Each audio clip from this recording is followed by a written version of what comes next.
നമസ്കാരം. മലയാളി വാർത്ത ഇൻസൈഡിലേക്ക് സ്വാഗതം. നിർണായകമായ ഇ.ഡി. ഉദ്യോഗസ്ഥരുടെ യോഗം കൊച്ചിയിൽ നടക്കുകയാണ്. ഇ.ഡിയുടെ അഡീഷണൽ ഡയറക്ടർ അദ്യുത് എ ആനന്ദിന്റെ നേതൃത്വത്തിലാണ് യോഗങ്ങൾ നടക്കുക. കൊച്ചി സോണൽ ഓഫീസിന്റെ ചുമതല കൂടിയുള്ള ഉന്നത ഉദ്യോഗസ്ഥനാണ് അദ്യുത് എ ആനന്ദ്. അദ്ദേഹം കൊച്ചിയിലെത്തിയിട്ടുണ്ട്. അദ്ദേഹത്തിന്റെ നേതൃത്വത്തിൽ ഇന്നും നാളെയും സുപ്രധാനമായ യോഗങ്ങൾ കൊച്ചിയിൽ നടക്കും. അതായത് ഇന്ന് ഇ.ഡി. ഉദ്യോഗസ്ഥരുടെ യോഗവും നാളെ പബ്ലിക് പ്രോസിക്യൂട്ടർമാരുടെ യോഗവുമാണ് നടക്കുക. രണ്ട് യോഗങ്ങളും നിർണായകമാണ്. അതിനുശേഷം ചില നടപടികൾ ഉണ്ടാകാനുള്ള സാധ്യതയുമുണ്ട്. സാധാരണ ഉന്നത ഉദ്യോഗസ്ഥരെത്തി ഇത്തരം യോഗങ്ങൾ സംഘടിപ്പിക്കുന്നത് ഏതെങ്കിലും സുപ്രധാനമായ കേസുകളിൽ മറ്റൊരു പ്രധാനപ്പെട്ട നടപടിയിലേക്ക് കടക്കുമ്പോഴാണ്.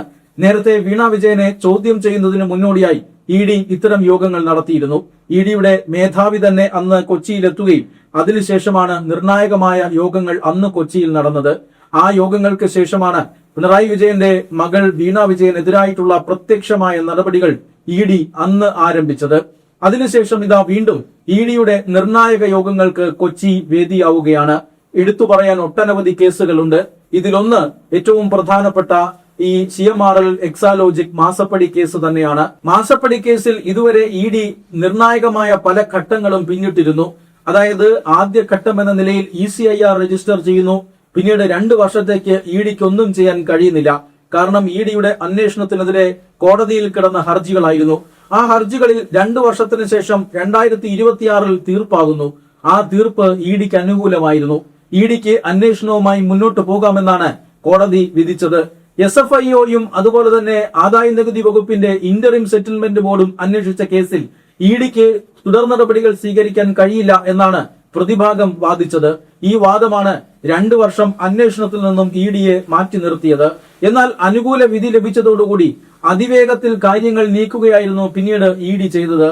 വിധി ലഭിച്ച് 24 മണിക്കൂറുകൾക്കുള്ളിൽ തന്നെ മുൻ മുഖ്യമന്ത്രി പിണറായി വിജയന്റെ കണ്ണൂരിലെയും തിരുവനന്തപുരത്തെയും വസതിയിലടക്കം നിരവധി കേന്ദ്രങ്ങളിൽ ഏതാണ്ട് 12ഓളം കേന്ദ്രങ്ങളിൽ ഇ.ഡി റെയ്ഡ് നടത്തിയിരുന്നു. ഈ കേന്ദ്രങ്ങളിൽ നടന്ന റെയ്ഡിനെതിരെ വലിയ പ്രക്ഷോഭം സംസ്ഥാനത്ത് CPM സംഘടിപ്പിച്ചിരുന്നു. പ്രത്യേകിച്ചും തിരുവനന്തപുരത്ത് പിണറായി വിജയന്റെ വാടക വീട്ടിൽ നടന്ന റെയ്ഡിൽ വലിയ പ്രതിഷേധമുണ്ടായി. വീടിന് മുറ്റത്ത് തടിച്ചുകൂടിയ പ്രവർത്തകർ റെയ്ഡ് കഴിഞ്ഞ് മടങ്ങിപ്പോയ ഇ.ഡി ഉദ്യോഗസ്ഥരെ ആക്രമിക്കുന്ന സാഹചര്യം പോലും ഉണ്ടായി. ആ ആക്രമണം വലിയ ആക്രമണമായിരുന്നു. ഇ.ഡി ഉദ്യോഗസ്ഥർ സഞ്ചരിച്ച കാറുകൾ തകർത്തു. ആ ഇ.ഡി ഉദ്യോഗസ്ഥർക്ക് പരിക്കേറ്റു. അവർക്കെതിരെ വധശ്രമം പോലും ഉണ്ടായി എന്നാണ് അവർ കേസ് കൊടുത്തിരിക്കുന്നത്. പിന്നീട് ഈ കേസിൽ അന്വേഷണം ഇപ്പോഴും പുരോഗമിക്കുകയാണ്. മാത്രമല്ല അന്വേഷണത്തിൽ തൃപ്തർ വരാതെ ഇ.ഡി ഈ കേസിൽ കക്ഷി ചേരുകയും ചെയ്തിട്ടുണ്ട്. 2 കാര്യങ്ങളാണ് ഇ.ഡിയെ ഈ കേസിൽ അതൃപ്തരാക്കുന്നത്. അതിലൊന്ന്, ഈ കേസിൽ അറസ്റ്റ് ചെയ്യപ്പെട്ട 26ഓളം പേർ അവരെല്ലാം സാധാരണ CPM പ്രവർത്തകരാണ്. പക്ഷേ ഈ ആക്രമണത്തിന് പിന്നിൽ വലിയ ഗൂഢാലോചനയുണ്ട്. ആ ഗൂഢാലോചന നടത്തിയ സംസ്ഥാന നേതാക്കൾ അടക്കമുള്ളവർക്കെതിരെ യാതൊരു നടപടിയും ഉണ്ടായിട്ടില്ല എന്നാണ് ഇ.ഡിയുടെ പരാതി. എന്നാൽ പ്രത്യേക അന്വേഷണ സംഘം ആണ് ഈ കേസ് അന്വേഷിക്കുന്നത്. ആ SIT പറയുന്നത് ഇതിൽ ഗൂഢാലോചനയുടെ തെളിവുകൾ കണ്ടെത്താൻ കഴിഞ്ഞിട്ടില്ല എന്നാണ്. അതിൽ അസംതൃപ്തരായിട്ടാണ് ഇ.ഡി ഇപ്പോൾ ഈ കേസിൽ കക്ഷി ചേർന്നിരിക്കുന്നത്. മാത്രമല്ല മറ്റൊരു പ്രധാനപ്പെട്ട കാര്യം എന്നത്, ഈ കേസിലെ 9ാം പ്രതി പ്രോസിക്യൂട്ടറുടെ ഭാഗത്ത് നിന്നുണ്ടായ ഒത്തുകളി കാരണം ജാമ്യം ലഭിച്ചു പുറത്തുപോയി. അതും ഇ.ഡിയെ വലിയ രീതിയിൽ അസംതൃപ്തരാക്കുന്നുണ്ട്. അതുകൊണ്ടാണ് ഈ കേസിൽ കക്ഷി ചേർന്നുകൊണ്ട് കേസിനെ പിന്തുടരാനുള്ള തീരുമാനം ഇ.ഡി എടുക്കുന്നു. മാത്രമല്ല ഈ CMRL എക്സാലോജിക് കേസിൽ പിന്നീട് വീണ വിജയനെ, മുൻ മുഖ്യമന്ത്രി പിണറായി വിജയന്റെ മകൾ വീണ വിജയനെ 2 തവണ വിളിച്ചു വരുത്തി ചോദ്യം ചെയ്തിരുന്നു. റെയ്ഡ് നടക്കുന്ന സ്ഥലത്ത് ഒരു ഘട്ടം ചോദ്യം ചെയ്യൽ നടത്തിയിരുന്നു. മാത്രമല്ല CMRL ഉദ്യോഗസ്ഥരെ അടക്കം ചോദ്യം ചെയ്തിരുന്നു. വീണ വിജയന്റെ മൊഴിയിൽ വലിയ പൊരുത്തക്കേടുകളുണ്ട്. പല കാര്യങ്ങളും പല ഇടപാടുകളെ കുറിച്ചും വീണ വിജയന് ഒരു കാര്യവും അറിയില്ല. അതുകൊണ്ട് തന്നെ ഈ ഇടപാടുകൾ നടത്തിയത് വീണ വിജയൻ തന്നെ ആണോ, അല്ലെങ്കിൽ വീണ വിജയൻ അല്ല, വീണ വിജയനെ മുന്നിൽ നിർത്തിക്കൊണ്ട് മറ്റാരോ ആണ് ഇടപാടുകൾ നടത്തിയിരിക്കുന്നത് എന്ന് ഇ.ഡി ഏതാണ്ട് ഒരു കൺക്ലൂഷനിലെത്തുന്നു. അതിനെക്കുറിച്ചുള്ള അന്വേഷണം നടക്കുന്നുണ്ട്. വീണ വിജയന്റെ ഭർത്താവ് മുഹമ്മദ് റിയാസിനെ കുറിച്ചുള്ള അന്വേഷണം നടക്കുന്നുണ്ട്. മാത്രമല്ല 2016 അധികാരത്തിൽ വന്ന 1ാം പിണറായി വിജയൻ സർക്കാരും CMRLും തമ്മിലുള്ള ഇടപാടുകളും ഇപ്പോൾ ഇ.ഡി അന്വേഷിച്ചു വരുന്നുണ്ട്. ഈ ഘട്ടത്തിലാണ് ഇപ്പോൾ മറ്റൊരു നിർണായകമായ യോഗം ചേർന്നിരിക്കുന്നത്. മാസപ്പടി കേസിൽ തന്നെ വീണ വിജയനെ വീണ്ടും ചോദ്യം ചെയ്യാൻ വിളിച്ചു വരുത്തണോ? അങ്ങനെ ചോദ്യം ചെയ്യണമെങ്കിൽ അതൊരു വെറും ചോദ്യം ചെയ്യലായിരിക്കില്ല. അറസ്റ്റിലേക്ക് കടക്കണമോ? വീണ വിജയന്റെ ഈ കേസിൽ അല്ലെങ്കിൽ വലിയ സാമ്പത്തിക ഇടപാടുകൾ നടന്ന കേസിൽ മറ്റാരെങ്കിലും അറസ്റ്റിലാകാൻ സാധ്യതയുണ്ടോ? മുൻ മുഖ്യമന്ത്രി പിണറായി വിജയനെതിരെ പോലും നീക്കങ്ങൾ നടക്കാനുള്ള സാധ്യതയുണ്ടോ? ഇക്കാര്യങ്ങളാണ് ഈ നിർണായകമായ യോഗങ്ങൾ നടക്കുമ്പോൾ ഏവരും ഉറ്റുനോക്കുന്നത്. എന്നാൽ മാസപ്പടി കേസ് മാത്രമല്ല, മറ്റു ചില കേസുകളും ഇഡിയുടെ അന്വേഷണ പരിധിയിലുണ്ട്. കേരളത്തിൽ നടക്കുന്ന വൻ അവയവ കച്ചവടവുമായി ബന്ധപ്പെട്ട് സ്വകാര്യ ആശുപത്രികളിൽ അടക്കം ഇഡി റെയ്ഡ് നടത്തിയിരുന്നു. സ്വകാര്യ ആശുപത്രികളും അതുപോലെ തന്നെ കേരളത്തിലെ പ്രശസ്തരായ പല ഡോക്ടർമാരടക്കമുള്ള സംഘവും ഈ ലഹരി മാഫിയയ്ക്ക് പിന്നിലുണ്ട് എന്ന് സംശയിക്കത്തക്ക രീതിയിലാണ് ഇഡിയുടെ ഒരു അന്വേഷണം മുന്നോട്ട് കൊണ്ടുപോകുന്നത്. ആ അന്വേഷണവും സുപ്രധാനമായ വഴിത്തിരിവിലാണ്. മൂന്നാമത്തത് ഇഡി ഉദ്യോഗസ്ഥരെ ആക്രമിച്ച കേസാണ്. എന്നിങ്ങനെ 3 കേസുകളിൽ നിർണായകമായ തീരുമാനങ്ങളിലേക്കും നടപടികളിലേക്കും ഇഡി കടക്കുന്നു എന്നാണ് ലഭിക്കുന്ന സൂചന. അതിന്റെ ഭാഗമായിട്ടാണ് ഈ നിർണായകമായ യോഗങ്ങൾ നടക്കുന്നത് എന്നും സൂചനയുണ്ട്. ഇത്തരത്തിൽ നേരത്തെയും ഇഡിയുടെ നിർണായക യോഗങ്ങൾ നടന്നിരുന്നു. ആ യോഗങ്ങൾക്ക് പിന്നാലെ ഇഡി ഈ കേസുമായി ബന്ധപ്പെട്ട പുതിയ നടപടിക്രമങ്ങൾ നടത്തിയിരുന്നതുമാണ്. അതുകൊണ്ട് തന്നെ ഈ യോഗങ്ങൾ അതീവ നിർണായകമാവുകയാണ്. രാഷ്ട്രീയ കേന്ദ്രങ്ങളിൽ ഇത് ചർച്ചാ വിഷയമാവുകയാണ്. പ്രത്യേകിച്ചും പ്രതിപക്ഷ നേതാവ് പിണറായി വിജയനെതിരെ പാർട്ടിയിലും മുന്നണിയിലും ചില നീക്കങ്ങളുണ്ട്. പ്രതിപക്ഷ നേതാവ് എന്ന നിലയിൽ പിണറായി വിജയന് ഫലപ്രദമായി പ്രവർത്തിക്കാൻ സാധിക്കുന്നില്ല എന്ന ഒരു ആരോപണമുണ്ട്. മാത്രമല്ല, ഭരണപക്ഷത്തിന്റെ ആരോപണങ്ങൾക്ക് മുന്നിൽ പിണറായി വിജയൻ പലപ്പോഴും വാക്കുകളില്ലാതെ നിൽക്കുന്നുണ്ട്. പിണറായി വിജയന്റെ സഹപ്രവർത്തകരായ MLA-മാർ തന്നെ അത് നിയമസഭയിൽ പോലും കാണിച്ചിട്ടുണ്ട്. പ്രതിപക്ഷത്തെ അങ്ങേയറ്റം അപമാനിക്കുന്ന ഭരണപക്ഷത്തിനെതിരെ ഒരക്ഷരം മിണ്ടാതെ പിണറായി വിജയൻ എന്ന പ്രതിപക്ഷ നേതാവ് ഇരിക്കുകയാണ്. പ്രതിപക്ഷ നേതാവിന്റെ ഒരു പെർഫോമൻസ് അത് വളരെ കൃത്യമായി നടക്കുന്നില്ല. അതിന് അങ്ങനെ ഒരു പെർഫോമൻസ് കാഴ്ചവെക്കാൻ പിണറായി വിജയന് കഴിയുന്നില്ല. വാർദ്ധക്യ സഹജമായ കാരണങ്ങൾ കൊണ്ടാണ് എന്ന് പാർട്ടിയും മുന്നണിയും അടക്കം വിലയിരുത്തുന്നുണ്ട്. പക്ഷേ പ്രതിപക്ഷ നേതൃസ്ഥാനം മറ്റാർക്കും വിട്ടുകൊടുക്കാൻ പിണറായി വിജയൻ ഒട്ടും തയ്യാറുമല്ല എന്ന ഒരു സാഹചര്യവുമുണ്ട്.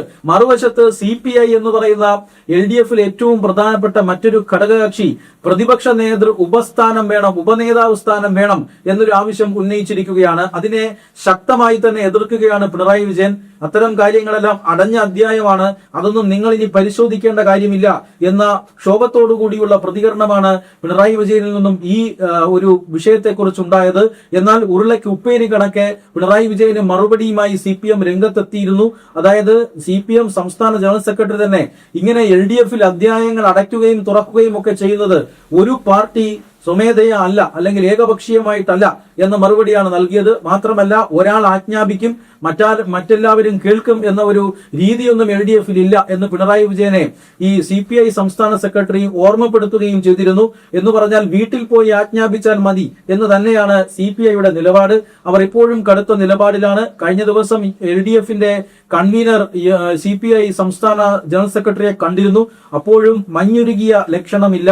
CPI കൃത്യമായി തന്നെ പ്രതിപക്ഷ ഉപനേതാവ് സ്ഥാനം വേണം എന്ന് അവർ ആഗ്രഹിക്കുന്നു എന്ന ഒരു അവകാശവാദത്തിൽ അടിയുറച്ചു നിൽക്കുകയും ചെയ്യുന്നു.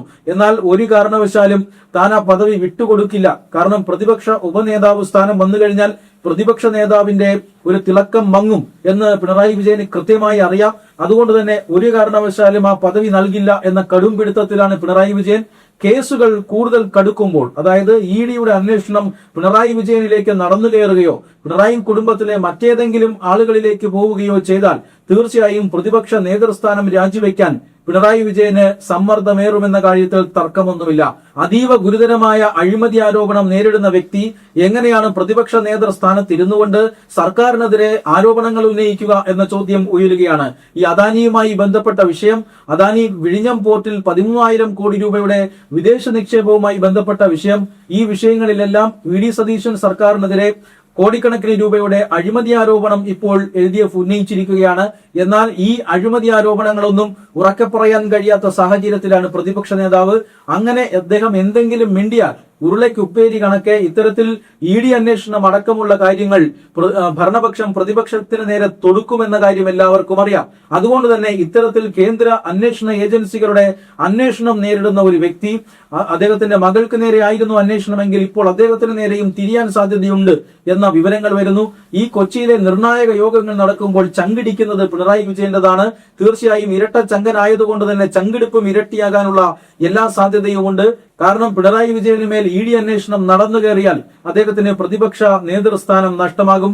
പ്രതിപക്ഷ നേതൃസ്ഥാനം നഷ്ടമായാൽ പിന്നെ പിണറായി വിജയന് LDF-ലോ CPM-ലോ ഒരു പദവിയും ഒരു വിലയും ലഭിക്കാൻ പോകുന്നില്ല എന്ന കാര്യം പിണറായി വിജയന് നന്നായി അറിയാം. 10 വർഷം കേരളം ഭരിക്കുകയും പിന്നീട് ശക്തമായ ഭരണവിരുദ്ധ വികാരം കാരണം ഭരണം നഷ്ടപ്പെടുകയും ചെയ്തതാണ്. ഈ തോൽവിയുടെ പരാജയം എല്ലാവരും കെട്ടിവെക്കുന്നത് പിണറായി വിജയൻ എന്ന മുൻ മുഖ്യമന്ത്രിയിലേക്കാണ്.